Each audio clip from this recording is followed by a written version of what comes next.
¿Qué tal, conversadores? ¿Cómo están? Bienvenidos al episodio número 44.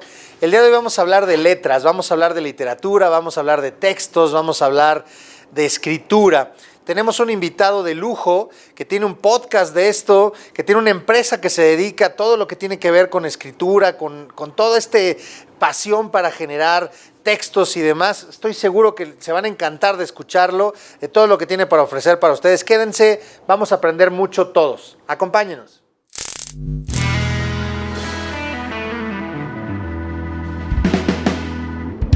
Esto es El Conversatorio con Luis García, desde Mercado Casavieja, Metepec. Bienvenidos.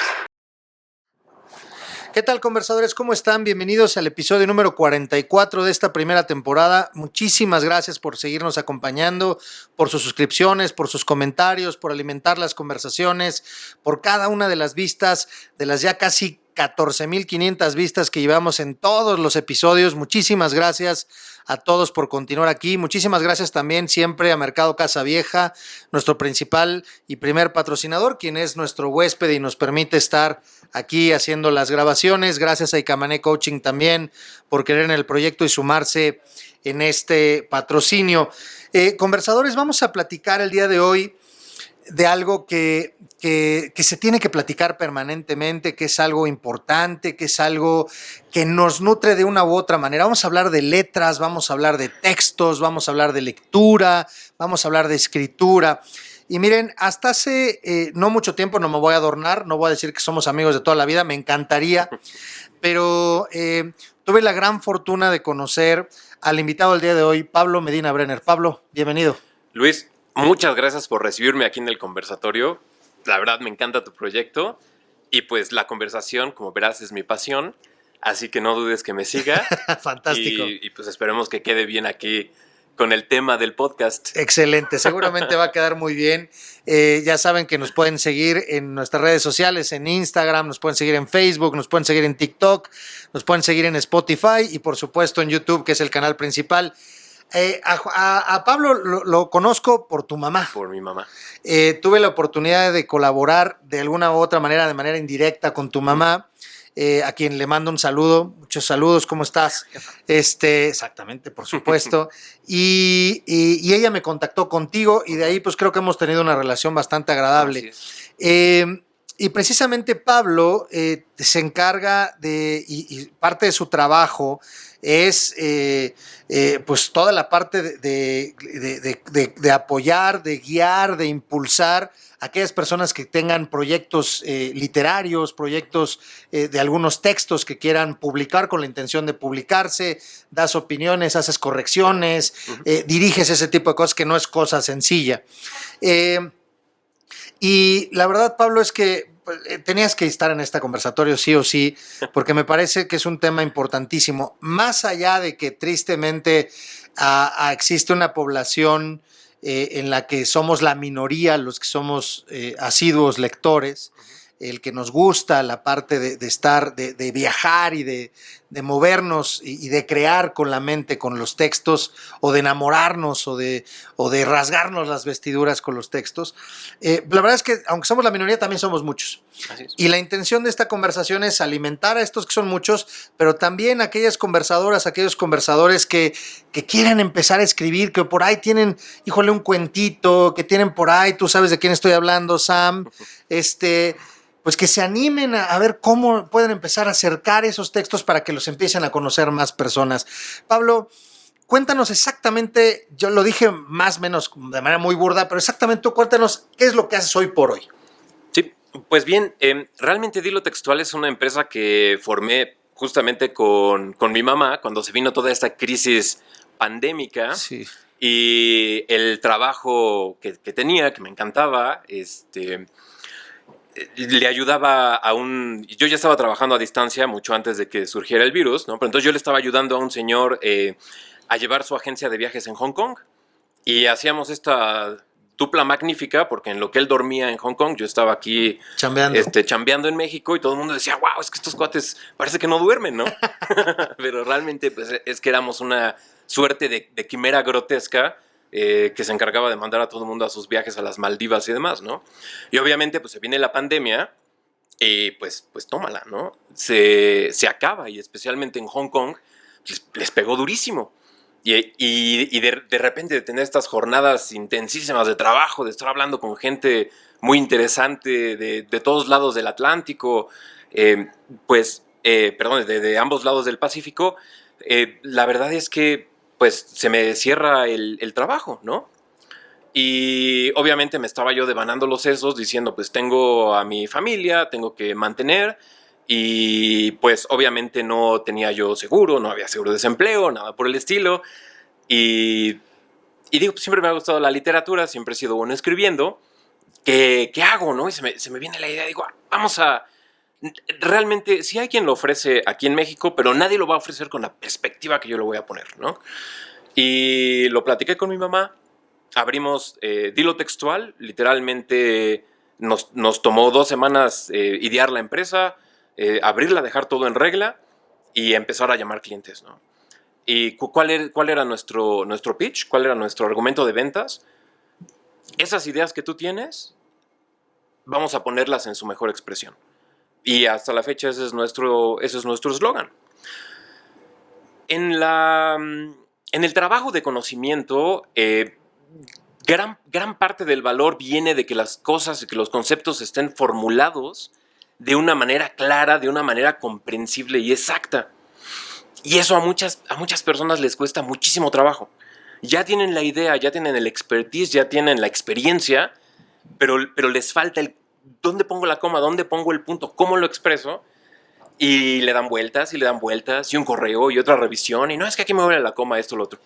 Lo que nosotros hacemos esencialmente es quítate de broncas, nosotros te dejamos un texto de calidad profesional y entendemos tus ideas, ¿no? Esto es parte de lo que te comentaba, que es el ghostwriting. Uh-huh. Por ejemplo, si quieres algo que sea de tu autoría, entonces formamos una relación, yo más o menos entiendo qué es lo que quieres decir, prácticamente me meto a tu cabeza y entonces yo ya sé más o menos cómo expresarlo de una manera que va a resonar con tu audiencia. Esto pues lo logré a través de varias incursiones en la literatura, de estar haciendo marketing y teniendo que hacerme pasar por alguien, por ejemplo, de Hong Kong o alguien de Inglaterra o alguien del país que a ti se te ocurra para dar precisamente ese aire de exotismo. Okay. A los materiales que le mandábamos a los clientes en la agencia de viajes. Y entonces me convertí, por así decir, en un gran farsante. Pero un gran farsante que aprendió a decir las cosas de una manera muy auténtica. Y esa es una herramienta que pues realmente le funciona mucho a los clientes, ¿no? Y gracias a Dios, Dilo Textual ha crecido muchísimo. Ahorita ya tenemos varios clientes internacionales. Obviamente hay confidencialidad, entonces no puedo decir quiénes son, pero ya estamos con clientes de todo el globo, desde las grandes empresas que seguramente han escuchado, hasta aquellos escritores que están luchando por publicar sus obras y por dar a escuchar su voz, pero que todavía les falta ese empujón, ¿no? Y pues la verdad es que estamos también... Yo soy uno de ellos. Pues sí, esperemos, porque estoy esperando esos... Sí, ¿no? Sí. Pero sí, eso es más o menos lo que hacemos. Esa es la idea de cómo surgió. Y la importancia de los servicios lingüísticos, pues es esa. Fíjate, los servicios lingüísticos, que es realmente el término genérico de lo que hacemos, porque no solamente hacemos ghostwriting, también hacemos traducciones, corrección de estilo, si necesitas copy, o sea, si necesitas algún texto para tu empresa, un eslogan, inclusive el nombre para tu empresa, todo ese tipo de servicios, nosotros los hacemos. Y tú me puedes decir, pues sí, pero es que yo tengo ahí un cuate que es más o menos bueno escribiendo y se inventa algo. La necesidad viene de este lado, que tanto el copy, es decir, los textos que aparecen en los materiales comerciales, como la tipografía, es lo que nosotros le llamamos artes negativas o artes oscuras. No porque sean magia negra ni nada por el estilo, aunque nos gustaría pensar que sí, ¿no? Pero realmente es ¿por qué? Porque son esas cosas que nunca notas, pero el día que lo notas, se te viene abajo la imagen de una empresa. El día que la empresa en la que siempre has confiado te escribe con una faltota de ortografía, imagínate la etiqueta de una vacuna, ¿no? Y está escrita con las patas, es el día que no vuelves a confiar en esa empresa. La tipografía es más o menos lo mismo. Y eso ha pasado creo que como 3 sexenios seguidos, ¿no? Sí, ¿no? Exactamente. Porque que de dices, repente en banners o cosas ahí ponen el falticisimo. no, claro, porque dices, vamos a hablar de literatura, ¿no? Y entonces cometes uno de esos tropiezos, tienen una gran permanencia en la imaginación, ¿no? Entonces, si tú ahorita me preguntas, oye, Pablo, ¿y a ti qué te gusta? Pues, ¿qué te gusta leer? No, pues la Biblia y eso a veces, ¿no?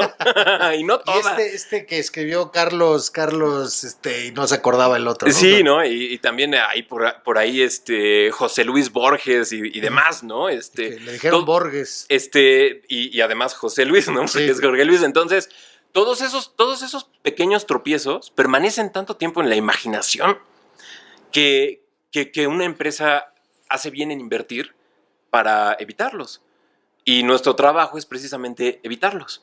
Es obviamente que la comunicación tenga un gran poder, pero al mismo tiempo que no caiga en estos errores garrafales, ¿no? Porque tienen un altísimo impacto. ¿Cómo se da la incursión? ¿Cómo se conecta Pablo? Pensando, Pablo, vamos a hacer una regresión, y Pablo siendo niño, joven, estudiante, chamaco, decían por ahí, con la literatura, con las letras. ¿Cómo te encuentras tú con eso? Realmente aquí todo se lo tengo que agradecer a mis papás, tanto a mi mamá como a mi papá, porque si siempre hubo algo en la casa, libros. O sea, cantidades inmensas de libros, ¿no? De las primeras aventuras chocarreras, pues obviamente el primer accidente que hubo en mi vida, pues es que le tiré un librero a mi hermana, ¿no? Afortunadamente estaba lleno de... Sí. Le tiré, pero fue accidental. Fue sin querer queriendo, decían por ahí. Pero afortunadamente estaba lleno de libros, ¿no? Entonces ya desde ahí mi hermana pudo comprobar que pues a trancazos la letra entra, ¿no? Y ella también ha salido muy, muy literaria, ¿no? Bueno. Entonces, sí, realmente es algo que empieza desde casa. Voy a hacer, sí, tienes toda la razón, voy a hacer un paréntesis aquí. Hace algunos años era yo director no me acuerdo si era de secundaria o era subdirector general, no me acuerdo exactamente en qué momento, pero me tocó una mamá que se acercó a quejarse de que nosotros en la escuela no teníamos las acciones suficientes para fomentar el hábito de la lectura de los estudiantes. Y entonces, ya que la dejé que terminara de hablar la señora, le pregunté, señora, ¿usted lee? ¿Le gusta leer? Sí. ¿Cuántos libros lee? No, bueno, es que entre que los hijos y la comida y shalala y tal, pues no tengo tiempo. Ok, pero ¿cuántos libros lee? No, pues yo creo que como 2 al año. Sí. Dije, bueno, echándole ganas, a lo mejor 2 al año. ¿Su esposo lee? No, él no lee. Él nada más ve la televisión. Ok. Señora, ¿cuántas televisiones hay en su casa? Entonces, pues está el cuarto de la tele. Está la televisión en el cuarto de mi hijo, está la televisión en el cuarto de mi hija, está la televisión en nuestro cuarto, y en la cocina hay una televisión chiquita para cuando estamos ahí cocinando. Entonces, señora, ¿y cuántos libreros atascados de libros tienen? No, pues no tenemos libros atascados de libros. Entonces, señora, le dije con todo respeto, la acción que yo haga y las acciones que yo haga, si no encuentro el refuerzo de ustedes dos en la que sus hijos observen y vayan compartiendo literatura, no va a servir de bendita la cosa. Completamente de acuerdo. Digo, no por eso hay que no dejarla de hacer, sí. Hay que seguir insistiendo, pero es mucho más complejo. Claro, es súper complejo y tiene un chorro de matices y muchos de los cuales realmente no nos gusta hablar de ellos, ¿no? Quizá el primero de ellos es que efectivamente niños que crecen en casas donde hay muchos libros, pues la vida se les va a facilitar en muchas cuestiones porque desarrollan curiosidad, tienen un nivel de lectura mucho más alto, pueden hablar de un chorro de temas, creatividad, vocabulario, lo que tú quieras, ¿no? Pero también su vida académica en un futuro va a ser mucho más fácil, porque bien que mal leer es algo muy antinatural. Nuestro cerebro no está hecho, por así decir, naturalmente para leer, ¿no? Nuestro cerebro estaría un poco más hecho para, pues, estar viendo redes sociales, estar ahí checando si el tigre ya se movió, o que pues ya es que ya pasó mi novia la cavernícola, ¿no? O sea, nuestro cerebro está más hecho para pensar en esas cosas. Y leer implica que literalmente el niño prácticamente tiene que modificar su cerebro. Y cuesta trabajo. Y no es algo al principio placentero. Y especialmente no con las selecciones un poco, pues, mal informadas que solemos tener, ¿no? O sea, de ¿qué libro vas a dejar para tercero de primaria? Que se lean El laberinto de la soledad y el Quijote, ¿no? Entonces dices, pues no, porque no es el libro apropiado. Oye, te fuiste a tercero de primaria. Yo todavía tengo mis traumas y lo voy a decir abiertamente. La editorial Porrúa, que hoy para mí son tolerables, pero cuando estaba en la secundaria era muy desgastante. La letra chiquita, doble columna, El Conde de Montecristo, La Divina Comedia, Fausto y Werther. Y entonces me decían, hijo, después de leer Fausto y Werther de Goethe, me decían, ¿no te gusta la lectura? La vomito. Claro. La vomito. Claro, sí. Y poquito después mi papá me regala de Jorge Ibargüengoitia Dos Crímenes y dije, ¡ota, de aquí soy! Sí me encanta, ¿no? Así es, y fíjate que también hay y eso es otra cosa que no nos gusta, de la cual no nos gusta hablar. Y es que para acercarse a la lectura no nada más es literatura.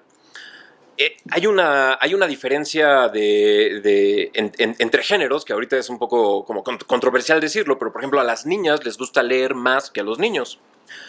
A los varones, en general, tienen menos atención, son más distraídos, son más rebeldes, y a ellos hay que darles otro tipo de libros. Hay que darles cómics, novelas gráficas, libros de, no sé, aprende a encender una fogata y que luego encenden la casa. Cosas prácticas donde puedan aprender. Libros de viajes y aventuras les fascinan.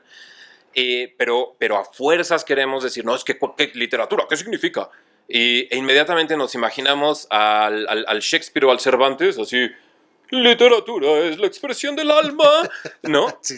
Pues no. Todos vestidos así bien bizantinos. Es así, ¿no? Con el collar isabelino y pues lo ve el chamaco y dice, pues yo no quiero nada que ver con esto. Gracias, ¿no? Esa es un poco la desgracia de la enseñanza de la literatura, que las personas que tenían que enseñarla, pues realmente no la disfrutan, porque te puedo jurar que tampoco se sentaron a leer el Quijote y dijeron, wow, qué super libro. No, pero aún así había, yo la verdad voy a estar agradecido toda la vida con mi papá en ese sentido. Sí. Cuando estaba yo chico, mi papá cuando llegaba, a veces no llegaba tan temprano, ¿no? Tampoco era todas las veces, pero cuando tenía la oportunidad, que sí eran algunas, sobre todo estando yo más chico, mi papá se sentaba al lado mío y me leía, estando chico yo todavía no sabía leer, pero mi papá me leía Julio Verne. Sí. Y entonces esas narraciones de mi papá de 5 semanas en globo, de viaje al centro de la Tierra, de 20,000 leguas de viaje submarino, tú ahorita lo acabas de decir, el varón, que es más de, yo sí me imaginaba dentro del Nautilus,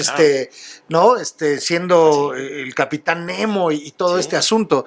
Era algo fantástico. Sí. Entonces, sí hay ciertos textos que pueden ser más motivantes. Caramba, Harry Potter, que fue un boom. Sí. Harry Potter es buenísimo. Y porque otra cosa que tenemos que decir del mundo de la literatura es que somos muy snobs, ¿no? Y yo lo admito. El snobismo es parte de la belleza de esto, ¿no? El sacarte citas complicadas y de repente no falta el que se pone a hablar en latín y demás, ¿no? pero sí, es cierto, eso es muy todo verdadero. mundo, ¿cómo criticaron a Harry Potter, no? Y entonces sale Humberto Eco, que era uno de los, o sea, además de que era un súper académico, uno de los mejores escritores del siglo XX, el Nombre de la Rosa es probablemente el más famoso de sus libros, increíble libro, y él salió a defender Harry Potter, ¿no? Y dijo, pues es que está bien escrito. Está bien escrito y el hecho es que pues, la gente lo está leyendo porque está bien escrito. Y fue, además, marca un hito, según hasta donde tengo yo entendido, marcó un hito y gracias a Harry Potter, N cantidad de niños regresaron a la lectura. Así es. Porque hubo un hueco, o sea, se dedicó la gente, los escritores se dedicaron a escribir para los grandes. Sí. Pero se olvidaron de los chiquitos. Así es. Y llega Harry Potter y fue una cosa impresionante. Sí. Impresionante. Y una cosa... Y buenos libros, yo los leí completos y me gustaron. No, a mí me daba mucha risa porque yo sí era muy, muy snob, ¿no? La verdad. Y pues luego el primero, y que me siguió con el segundo. Y no, ya para cuando llegué al séptimo, ya me tenías aquí con la lágrima. Yo soy Harry. Yo entiendo estos símbolos, sé que son parte de tu tradición, te explicaré de la manera más pretenciosa posible, pero ese es lo padre de la... Fíjate, porque tiene muchos niveles la literatura. Mucho de lo que se le critica a Rowling es que es superficial, que realmente nada más se dedicó a hacer un pastiche, así un como collage de mitología europea, y que nada más lo pegó todo y que hizo una historia ahí medio chafa, ¿no? Pero no. Realmente Harry Potter está insertado en una tradición súper rica que viene desde Algernon Blackwood, desde Lovecraft, desde el mismo Tolkien, obviamente, que es la gran fantasía. Y es un género literario que los ingleses son maestros en haber desarrollado. Y gran parte de la literatura infantil, que realmente todos en cierta medida reconocemos, viene de esa tradición inglesa. Winnie Pooh es un ejemplo de ellos, ¿no? Ahora el Señor de los Anillos es un gran referente, y pues Harry Potter para todas las nuevas generaciones, no va a haber niño, así como dicen, no va a haber niño que no conozca el nombre de Harry Potter. Seguro. ¿No?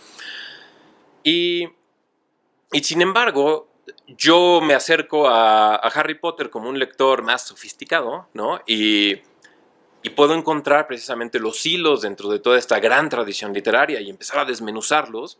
Y gran parte del goce estético que se deriva de leer un libro como Harry Potter, no importa la edad, viene precisamente de ahí, que es un libro que está bien cimentado en su propia tradición, ¿no? Y esas son las conversaciones de libros que en cierta forma deberíamos tener.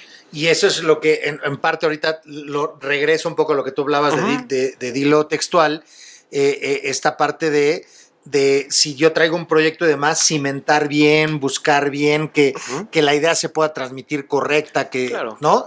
Un poco hila con lo que estás mencionando. Sí, fíjate que hila, nada más que aquí yo creo que sí habría que hacer un poco la diferenciación entre aquellos textos que tienen un propósito comercial. Eso es un lenguaje aparte, ¿no?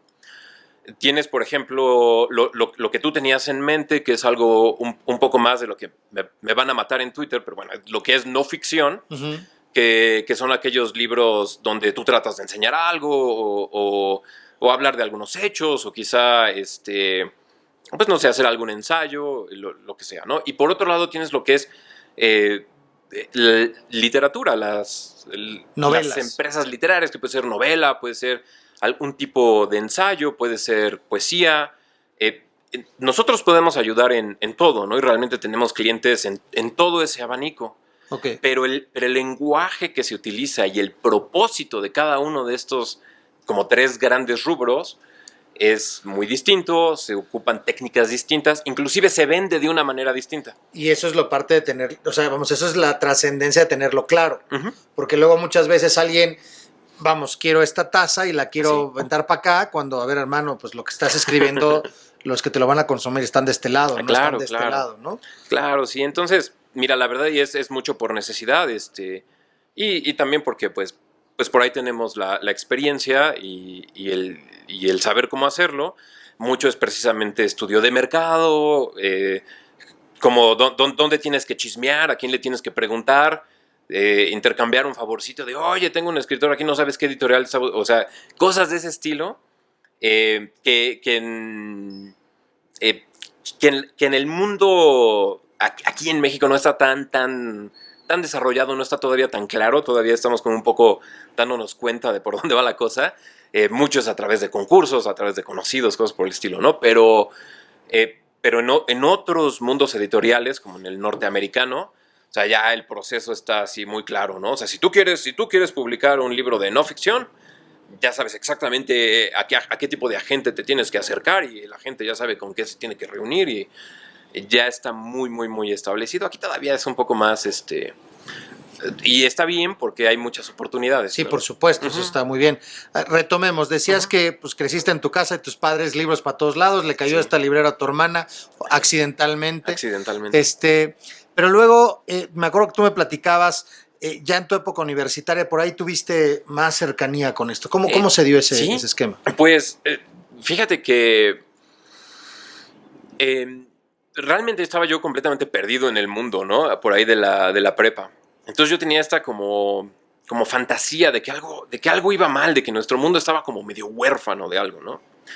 Y como buen joven, pues tratas de asirte a lo primero que encuentras, ¿no?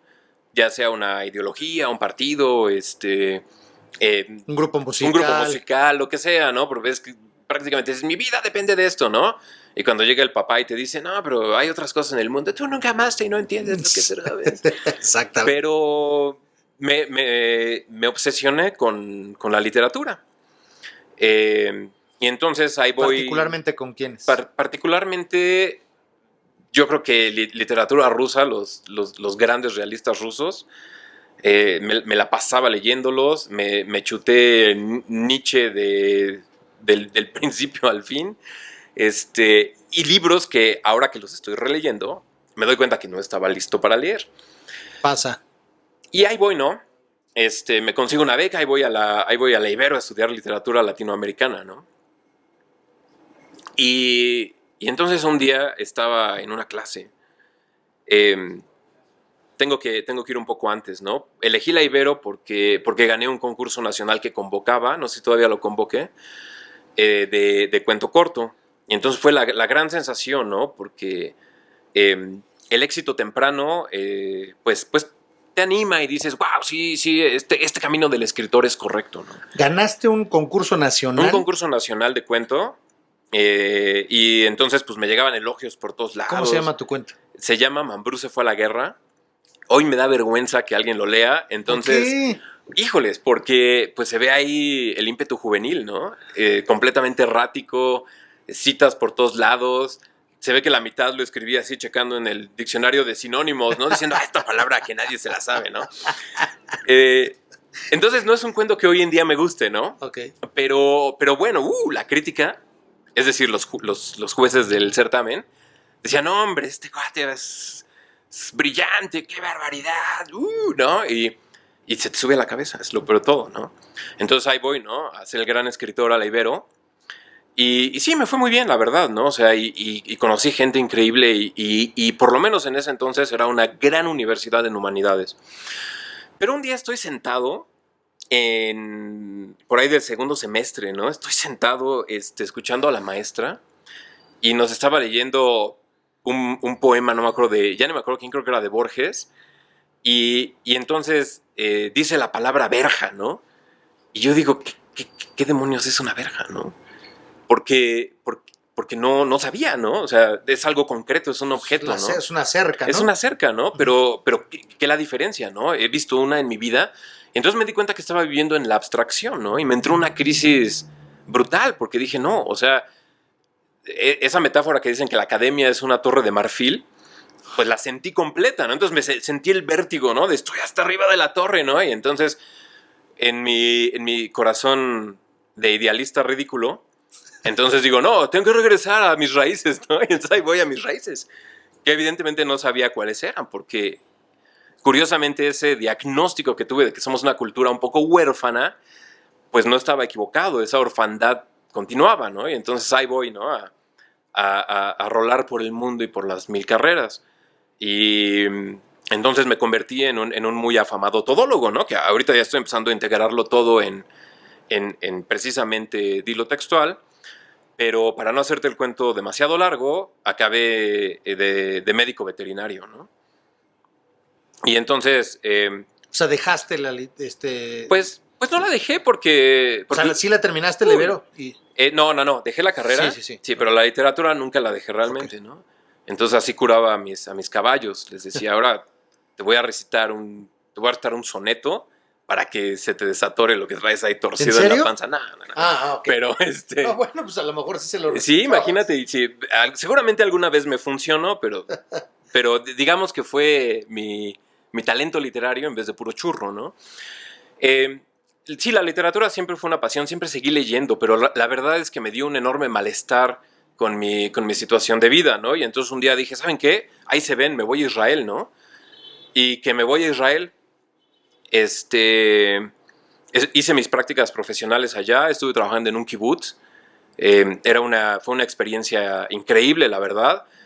porque era precisamente mi sueño, ¿no? Porque estaba con una mano tenía el libro y con la otra estaba palpando vacas, ¿no?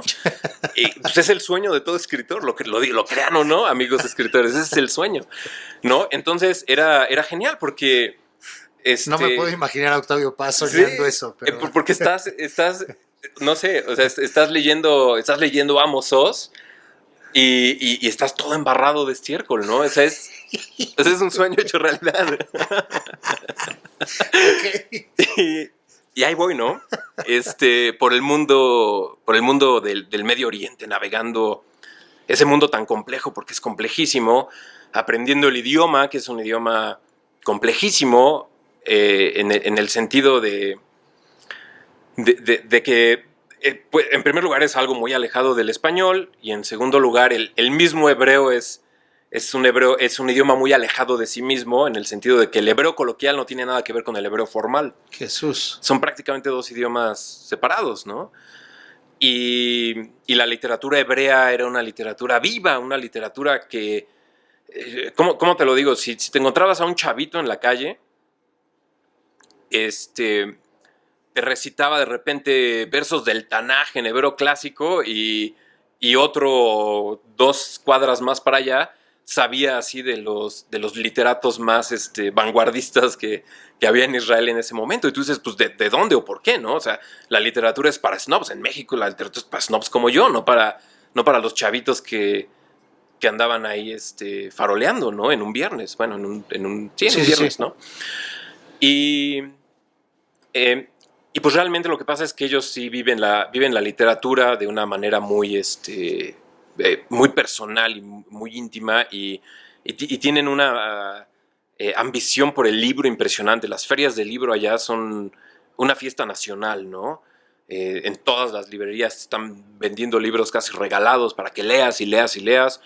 Puedes ir al kibutz más humilde del mundo, de nada más hay 3 vacas y un ranchero que ya no tiene dientes, pero tiene una biblioteca mejor que en muchas escuelas de acá, ¿no? Sí, seguro. Pero en fin, regresé a México y dije, pues bueno, ahora me toca ser veterinario, ¿no? Y pues en eso estuve muchos años.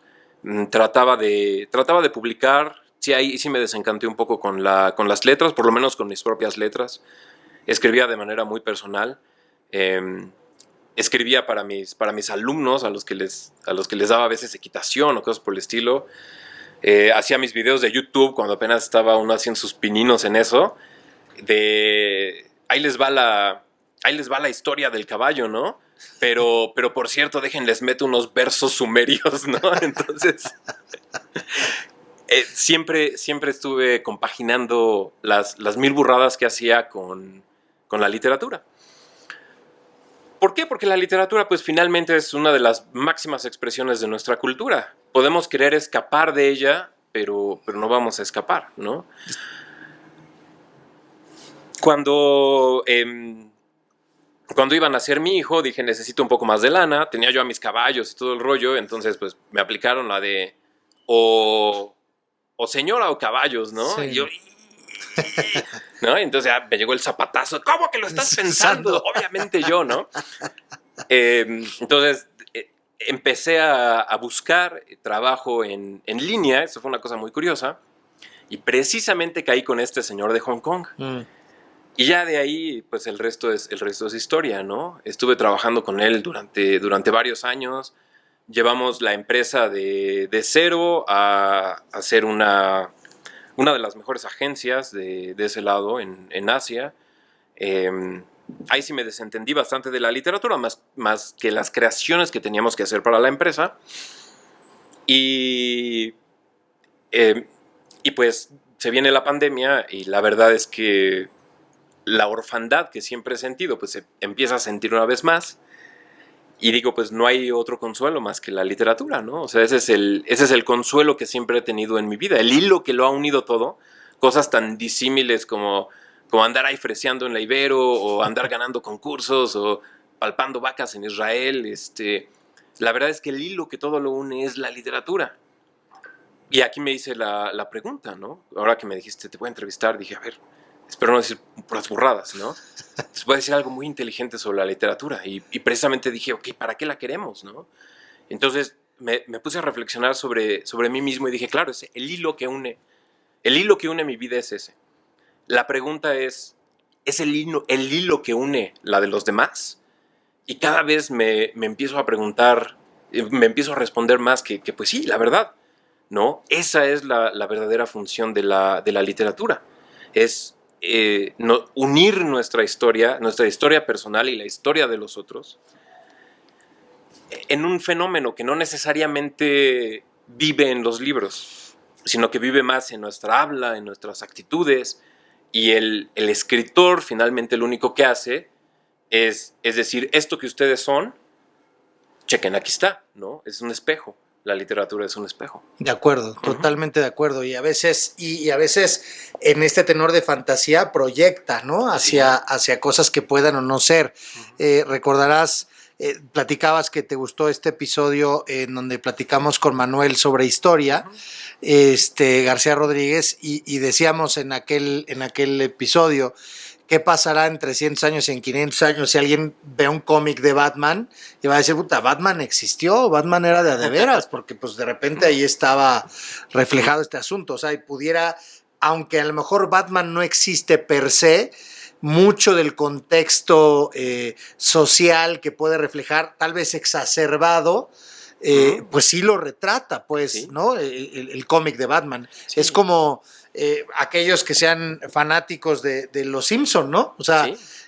Ver Los Simpson es un retrato de la sociedad norteamericana llevada al extremo, ¿no? Sí. Pero y además de una manera muy atinada. Muy atinada y precisamente por eso tuvo el éxito que tuvo, porque una cuestión que tiene la literatura, por lo menos la literatura que permanece, porque hay muchas cosas que pasan por literatura, pero la literatura que permanece tiene esta cualidad de ser verdadera, aunque te esté contando una mentira. Claro. Pero tiene la cualidad de ser verdadera. Batman es verdadero, ¿en qué sentido? En el sentido de que finalmente es el héroe oscuro, el héroe que emerge de la tragedia, ¿no? Entonces realmente es el giro completo de un personaje, ¿no? Y por lo tanto es esa esperanza de que si a mí me acaece la peor tragedia, yo también podría voltear mi vida y convertirme en un héroe oscuro, o sea, de la oscuridad que surja el heroísmo, ¿no? Todos estos por ejemplo, los superhéroes que igual muchos dicen, es que eso no es literatura, no, es que eso no sé qué, ¿no? Dentro de mi círculo de snobismo, ¿no? Pero el otro día tenía una discusión donde decía, sí, pues es que los superhéroes es la nueva agiografía. Agiografía es este género literario que son las vidas de los santos, ¿no? Que son precisamente estas personas que tienen una virtud inalcanzable que nos encantaría imitar. Y por lo tanto los superhéroes son modelos de imitación. Entonces cuando uno ve al chavito, ¿no? Así todo, ¿no? Y dices, es que es bien raro, nada más te la pasa leyendo cómics, ¿no? Algo va a tener mal. No, o sea, lo que le hace falta es tener modelos de virtud que está buscando desesperadamente en el cómic. Exactamente, y que pues para donde voltea en su casa dicen, no, pues ni para dónde hacerle, ¿no? Y para el otro lado. Así es. Iba a mencionar ahorita justo esto de buscar los modelos y de retratarlo y que toman elementos y te pueden presentar verdades y uno las hace mentiras o uno las entiende perdón, te puede retratar una ficción y uno las puede entender como mentiras o las puede entender como verdades. El fenómeno de Dan Brown con el Código Da Vinci, ¿no? Uh-huh. En el que está claro que él toma elementos históricos, uh-huh, los acomoda y hace una novela de ficción. Sí. Es lo que él hace, ¿no? Y entonces recientemente platicaba yo con papá y me decía, es que ese cuate que es que le dije, a ver, espérate, no, o sea, él lo escribió y punto, ¿no? Uh-huh. No, bueno, pero la gente, bueno, pues si la gente se lo cree es lo que quiere la gente, sí, ¿no? O sea, él escribió algo ficticio sobre elementos reales, uh-huh, los acomoda y los presenta así y fue un exitazo literario brutal. Sí, la verdad, ¿no? Y lo que yo creo que palpita debajo de Dan Brown, porque yo sí le tengo muchas críticas, pero no someteré a tus escuchas a esa tortura de y aquí les va, ¿por qué Dan Brown no? Pero estaría interesante. Sí, interesante para el masoquista, pero lo que palpita debajo de Dan Brown es la necesidad de encontrar nuevos misterios, ¿no? Entonces, cuando la religión se vuelve plana y deja de poseer misterio para el hombre moderno, desesperadamente seguimos buscando ese misterio. Pero como ya no nos podemos imaginar un misterio metafísico, entonces tenemos que imaginar un misterio criptológico. Ok. Pero necesariamente, porque vemos las producciones literarias y artísticas de la gran tradición, vemos a Da Vinci, ¿no? Y decimos, es que hay algo que lo veo y no, o sea, algo me mueve, pero no sé qué es, no sé qué, por qué me mueve, ¿no? Y entonces tratamos de explicarlo, es que seguramente hay ahí un código secreto y no sé qué, ¿no? O si no, los aliens, ¿no? Sí, pero, exactamente. Pero no o tenemos... los zombies ¿sí? ahora. Pero no tenemos el valor de admitir que es por qué. Porque precisamente sigue viva esa realidad metafísica que Da Vinci supo imprimir en sus obras y que a nosotros ya nos es un poco imposible acceder a ello, pero su presencia sigue siendo igual de fuerte y de... ¿cómo decirlo? Nos atrae, sigue siendo igual de atractiva, ¿no? Y el hecho es que pues los objetos de arte como objeto sencillo pues siguen siendo los más caros del mundo, los que en cierta medida más valoramos, ¿no? Y es precisamente por eso, porque eso encierran esa realidad, esa verdad, que aunque inaccesible para nosotros sigue viviendo en el objeto. Totalmente. Y que de una u otra manera queremos vivir y queremos experimentar y queremos hacer, y que por eso algunos sí y otros de repente no. Y otros no. Y por eso la mayor parte de las cosas que se hicieron como arte y que capaz fueron muy populares en su momento, de hecho se perdieron. Algunas injustamente, pero algunas precisamente porque no se pusieron en contacto con esa verdad de una manera lo suficientemente poderosa. El poder del arte es ese. O sea, una vez que tienes la obra te comanda, te exige. Y por eso vamos a seguir leyendo a Dante en 1000 años. Aunque muchas veces decimos, no, es que ya nadie lee a Dante, es que ya es inaccesible por completo. Pero además no está fácil entenderlo. No, pero... No está fácil. Por eso mi crítica cuando me la dejaron leer en la secundaria. es que no es para la secundaria. Pero yo leía ¿qué infierno voy? No friegues, no entendía. Así es, no es para la secundaria, ¿no? Pero sin embargo, y esta es la labor del crítico literario, si no fuéramos tan snobs luego, o de hecho esto es lo que trato de hacer yo con Palabras Descomunales, que es mi podcast. Trato de tomar una obra literaria que se ha convertido inaccesible y trato de otorgar algunas claves de interpretación. Pero son unas claves de interpretación o de como, ahora sí les voy a decir, porque si ordenan las letras así van a encontrar el nombre del anticristo, Eso es un anagrama. Sí, exactamente, no se trata de anagramas y de secretos, ¿no? Nada, no es ocultismo. Al contrario, ¿no? O sea, te voy a dar ciertas claves para que la obra se te aparezca, y esa es una palabra muy acertada, que la obra de pronto se te aparezca y digas, ok, ya está claro, ya la entiendo, ¿no? Ya me puedo acercar a ella y cada vez a un nivel mucho más profundo. Cuéntanos del podcast. ¿Cuándo empezaste el podcast? Lo empecé un poquito antes que el conversatorio, nada más que pues no tengo ni tu carisma, ni tu ética de trabajo. Ni el extraordinario equipo de trabajo, qué barbaridad. No, está bárbaro, ¿no? Entonces empiezo con Palabras Descomunales por la verdad es puro amor al arte, ¿no? O sea, no le... Nosotros también. Sí. Qué bueno, así debe ser. Así debe ser, Luis. Y nada más se rían. Sí, lo empecé entonces como un proyecto dije, no, ya tengo días muy largos, ¿cómo los puedo hacer peores? Pues ya se voy a hacer un podcast. Entonces, todas esas obras que a mí me costaron trabajo en un inicio, y que creo que son relevantes y que deberíamos recuperar, pero no de una manera pretenciosa, sino de una manera natural, ¿no? Porque hoy en día, un ejemplo muy claro es Sor Juana, ¿no? Entonces yo aviento Sor Juana sobre la mesa, ¿no? Aviento a mi gallo Sor Juana, ¿no? Aquí al palenque, ¿no? Y todo el mundo, sí, que en los billetes de 200 que ya la quitaron y no sé qué, ¿no? Y pura polémica en torno a Sor Juana. Pero fuera del hombres necios que acusáis a la mujer, nadie se sabe un verso de ella, ¿no? Sí, tienes razón. Lo cual es trágico. Porque pues es la mayor figura... Poetisa mexicana. Sí, o sea, no hay quien le llegue ni a los talones, independientemente de género o demás, ¿no? O sea, como figura literaria, aquí, en esta tierra, no hay quien le llegue a los talones a Sor Juana. Y ¿por qué no? Como me pasaba a veces en Israel, ¿por qué no cuando salgo a la esquina y me encuentro ahí a un mono y le digo, ¿qué onda, vato? ¿Qué haces? ¿No? ¿Por qué no me dice algo así como, es que estoy derramando las lágrimas negras de mi pluma triste o algo así, ¿no? O sea, ¿por qué no tiene a Sor Juana en la punta de la lengua? ¿Por qué no la tenemos ahí? ¿Por qué no la citamos más? ¿Por qué no la imitamos más? ¿Por qué no la admiramos más? Y entonces mi tarea con palabras descomunales es precisamente insuflarle nueva vida, pero realmente es un empujoncito, porque son textos que tienen vida propia. Claro. Entonces, nada más es decir, mira, te voy a decir cómo acercarte un poquito más a Sor Juana, ¿no?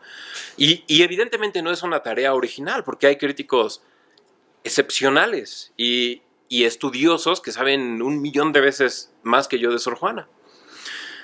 Pero caen un poco en la trampa de que sus propias explicaciones la hacen inaccesible. Sí, sí, yo me acuerdo perfecto. Me acuerdo un maestro de la universidad que era una eminencia, pero era de veras una eminencia. Y el cuate se daba clases él solo. Escribía en el pizarrón y hablaba y todo. Y yo, palabra de honor, conversadores, a veces de repente volteaba a mis compañeros como diciendo, este güey, ¿con quién está hablando? ¿No? O sea, el cuate, y te volteaba y ¿se entendieron? Sí. Y tú, sí, y era así con un tema de, pues ojalá en el libro lo entienda mejor, ¿no? Sí. Y resulta ser que le entendía mejor a Ignacio Burgoa que al profesor. Sí, sí pasa, ¿no? O sea, Palabras más coloquiales, más cercanas y conectar las convivencias más propias. Eso, ¿no? eso, porque una de las cosas que siempre trato de hacer tanto en mis ensayos como en mis podcasts es, y que les choca a los editores, por cierto, ¿no? Que uno haga esas cosas, porque eso me pasó con el Cid, ¿no? Porque a todos nos dejaron leer el Cid y el Cid es tal Cid que ¿no? Sí, es pesado. Y luego además algún valiente o por accidente se compró una versión en el español antiguo, ¿no? Y entonces lo abre y dice, ¿qué onda? No entiendo no nada. Acabas nunca. No pues, acabas nunca, diccionario, ¿no? Y acabas nunca. Y entonces lo que hice con el Cid, por ejemplo, fue que lo convertí en una versión un poco cómica, hablando en el mismo metro que habla en el que supuestamente está el poema, pero diciendo puras burradas, ¿no? De que ahora sí nos vamos a ir al antro, y no, o sea, cosas del estilo, pero cidianas, ¿no? Y qué padre. Y fue algo muy curioso, pero al fin y al cabo, y el punto más importante es es que nos volvamos a apropiar, que nos reapropiemos de esa tradición, y entonces al final siempre la pregunta es, bueno, a ver, ¿qué quiere decir el Cid para nosotros hoy en día? ¿Cuál es la actualidad del Cid? ¿No? Y entonces ahí voy, ¿no? Y escribo un ensayo muy rimbombante, sí es un poco rimbombante porque era para una audiencia un poco rimbombante, donde precisamente postulo que el Cid, que es este conflicto entre un señor de guerra, que es el Cid, o sea, un cuate violento que hace lo que se le hincha no sé qué, ¿no? Y cómo se las está... amígdalas. Sí, cómo realmente se está peleando con el rey, ¿no? Y entonces hago la analogía entre, por ejemplo, lo que está pasando hoy en día con el Estado y el crimen organizado. Porque... Y mi hipótesis, que es una hipótesis que ya imagino ahorita la gran controversia que se causa, pero es que es algo que ya se había discutido y que ya se había visto en nuestra propia tradición, en nuestra propia literatura. Y la hipótesis pues termina siendo ahí algo un poco interesante para mí, probablemente un poco rebuscado para los demás, pero esencialmente es que el impulso de los grandes hombres, de estas personas que tienen de sobresalir, de guerrear, de esto o lo otro, no lo puedes anular, entonces lo tienes que encauzar.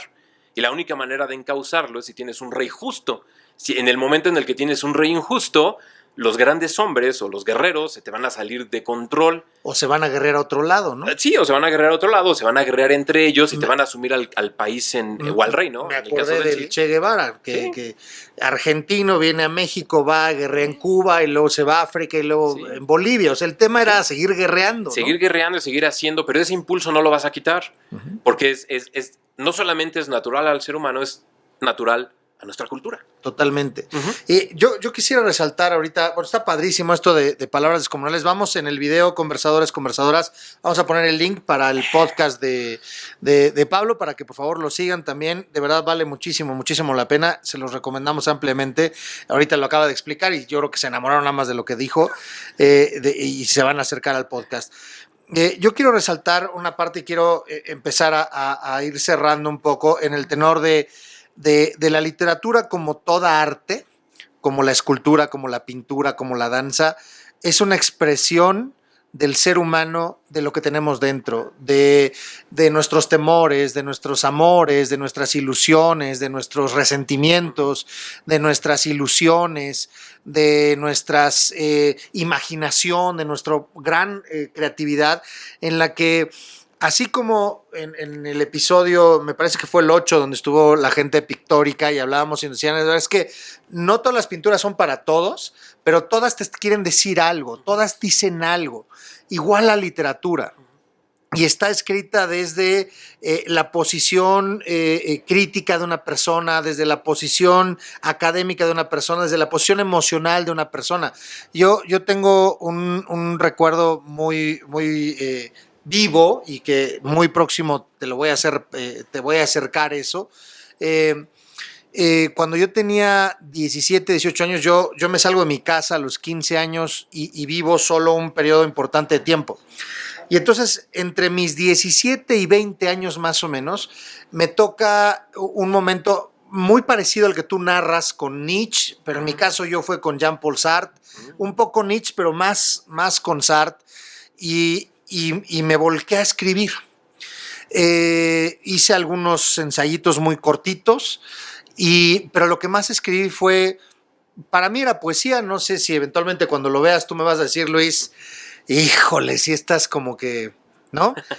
Ya lo que tú me digas, pero para mí era poesía. Y entonces de repente veía a una persona o veía cierto momento y me generaba y escribía. Entonces hubo una época en la que inclusive me acerqué a círculos literarios, formamos un círculo de lectura, me metí a un club de poesía en donde una vez a la semana se declamaba y era algo fantástico. No se me va a olvidar una escritora, yo tendría 18, ella debe haber tenido pues mi edad, a lo mejor ahorita, 40 y tantos, uruguaya, que escribió una oda a Borges. Y en el acento de los uruguayos, ¿cómo la decía? Bueno, yo estaba, pero híjole, extasiado nada más de escuchar la oda en el acento de cómo ella lo pronunciaba. Y eventualmente llegué a escribir cerca de 300 versos, que no fueron poquitos, y ahí los tengo guardados. Vamos a revisarlo. No, por supuesto que los vamos a revisar, pero salió y es un cúmulo de emociones que están retratadas. Ahí está retratada ese momento de mi vida. Sí. ¿No? En donde se puede ver el Luis García de esos años, ¿no? Y creo que es una de las cosas más padres de la literatura, es como no nada más se puede entender y ver al autor, sino se entiende también el contexto de lo que estaba sucediendo donde vivía, ¿no?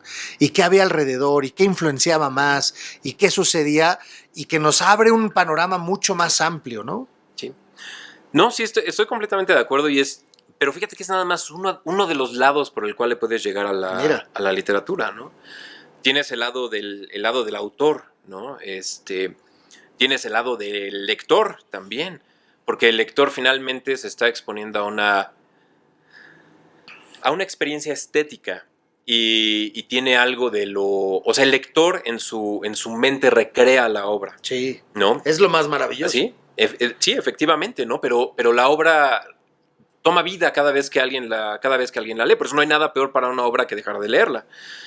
Pero la obra tiene los libros, vamos a entrar al romanticismo de los libros, ¿no? Tienen esta curiosidad de que murmullan entre ellos, ¿no?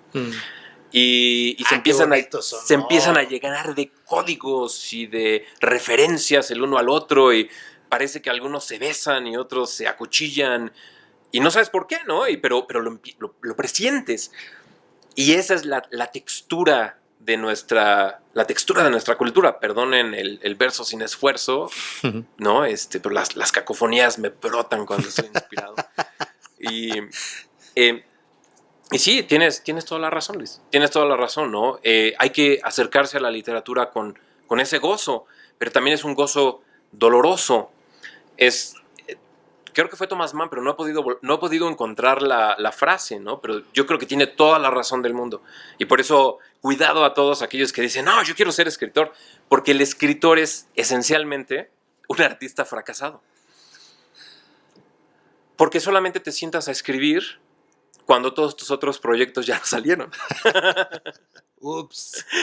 Te sientas a escribir cuando ya tuviste la experiencia, el desencanto y te enfrentaste ya sea a tus demonios, a la soledad, al quebranto. Es el momento en el que sientes esa verdadera necesidad de decir, necesito darle sentido a esto. Y no se lo puedo dar necesariamente a través de mí mismo. Yo no me basto a mí mismo. Y entonces tengo que inventar al personaje. Y el personaje es el que puebla la narrativa, por lo menos, ¿no? El personaje también en cierta medida puebla la poesía, que es el vate, el poeta, el bardo, ¿no? Es ese que vive poseído por las musas. Y no eres tú necesariamente. Y entonces escribir realmente es inventar al otro. Y para inventar al otro necesitas primero darte cuenta de lo insuficiente que te eres a ti mismo. Y por lo tanto, ¿cuánto necesitas a los demás? Tanto que en ausencia de ellos, en ausencia de ese vínculo humano, tienes que inventarlo. Y por eso la gran literatura siempre surge de estos momentos de tragedia, ¿no? Uno de mis escritores favoritos, que es Dostoyevsky, ¿no?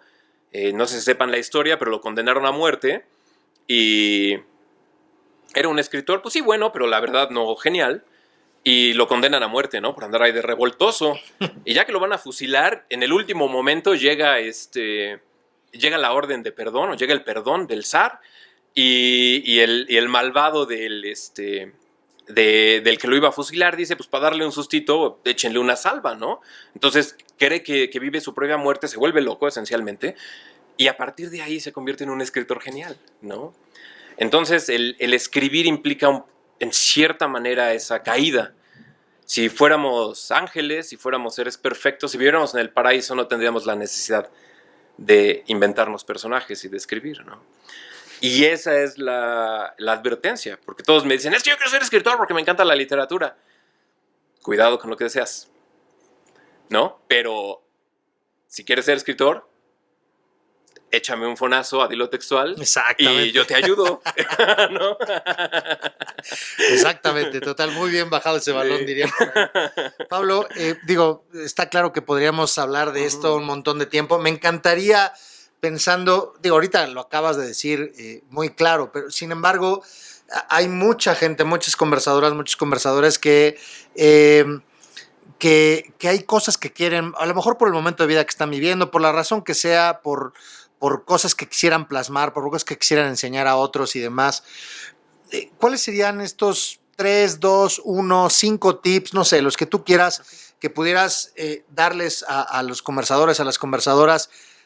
Pon atención en esto, pon atención a aquello, y por supuesto, háblame a Dilo Textual.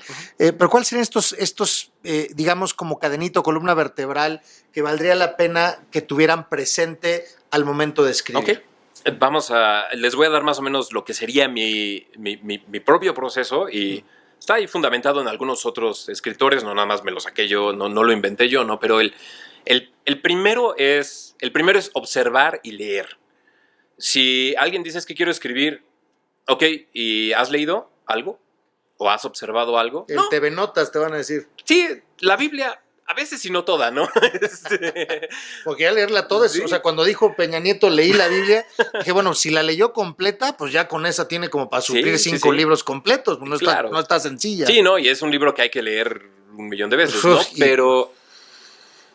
Pero esencialmente hay que leer, pero leer no nada más por leer, sino leer para observar y para fomentar esa curiosidad. Entonces, una vez que uno empieza a leer, uno se familiariza con el lenguaje, con los códigos literarios, y al mismo tiempo se despiertan las miles de preguntas y miles de perspectivas. ¿Por qué? Porque si nunca has leído nada y nunca has experimentado nada, y llegas a escribir, vas a escribir algo que inmediatamente, que va a parecer una obviedad, que va a parecer una tautología. Que es como, es que, ¿sabes qué? Acabo de escribir el mejor ensayo sobre la literatura, Luis, ¿no? Ahí te lo paso, ¿no? Y lo lees y la literatura es bonita, ¿no? Ese es el problema. Entonces necesitas primero ponerte en La literatura ¿sí? es chida. Es chida, me gusta la literatura, ¿no? Ese es mi super ensayo. Claro, ¿no? Pero no he experimentado más. Entonces, ponte en contacto con la literatura. Ok. Number one, ¿no? Y ponte en contacto. Género el que quieran. El que quieran. Ponte en contacto con la literatura. Y si pueden, el paréntesis, el corolario del punto 1 es ponte en contacto con tu tradición. ¿Sí? Con tu tradición literaria. Es decir, con Sor Juana, con Octavio Paz, con el Cid. ¿Eres mexicano o mexicanos? Sí, hispanohablantes, porque finalmente compartimos esa misma vas tradición. Vas a dejar al Gabo fuera y no manches. Sí, no puedes, ¿no? Entonces ponte en contacto con tu tradición literaria, ¿no? El segundo paso es que le des un tiempo a la escritura, porque muchas veces uno está fantaseando con que quiere ser escritor, pero no se siente a escribir, porque quieres que primero te llegue la gran inspiración. La gran inspiración llega, a veces, llega escasa y llega con grandes intervalos. No hay un gran escritor. Si un gran escritor quisiera depender, si Tolstoy quisiera depender de la inspiración, hubiera escrito 3 palabras. ¿Sí? Entonces necesitas sentarte a escribir, decir, lo pones en tu agenda, en tu calendario, en lo que sea, ¿no? Esta es mi media hora, mi hora de escribir, lo que tú quieras dedicarle.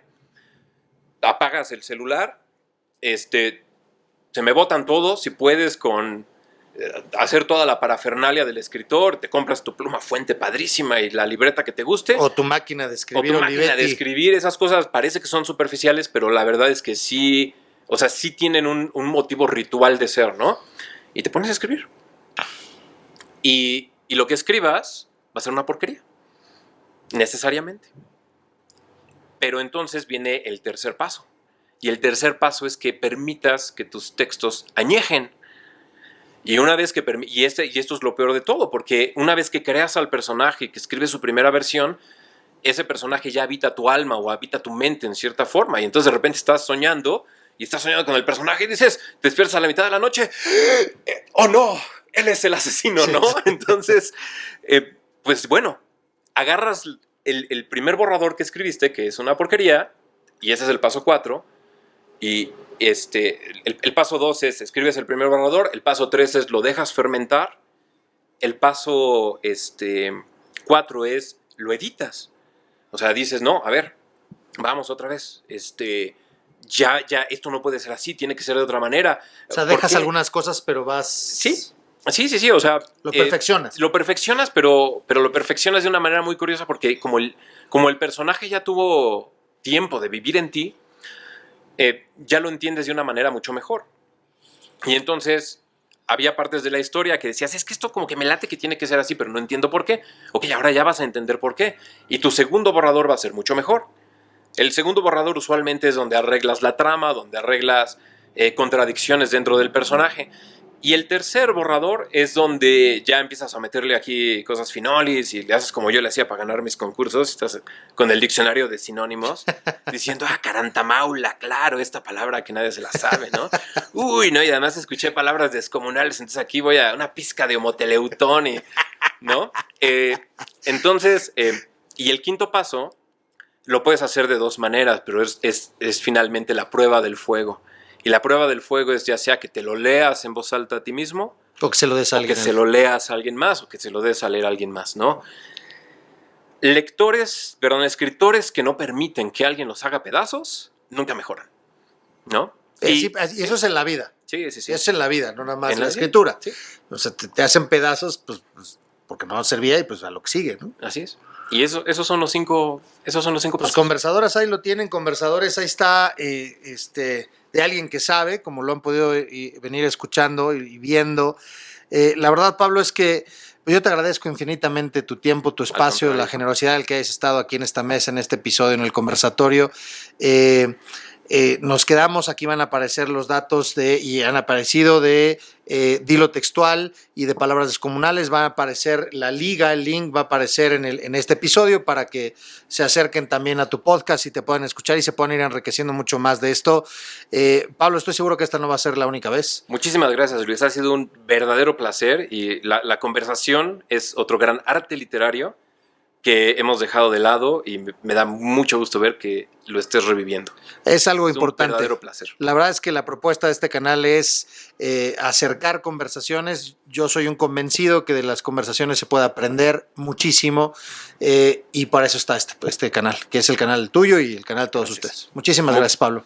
Luis, muchísimas gracias. Conversadores, hasta la próxima. Muchísimas gracias por habernos acompañado en esta conversación. Acuérdense de seguirnos en todas nuestras redes sociales para alimentar más futuras conversaciones. Si te gustó este video, no olvides darle like y suscribirte al canal. Hasta la próxima.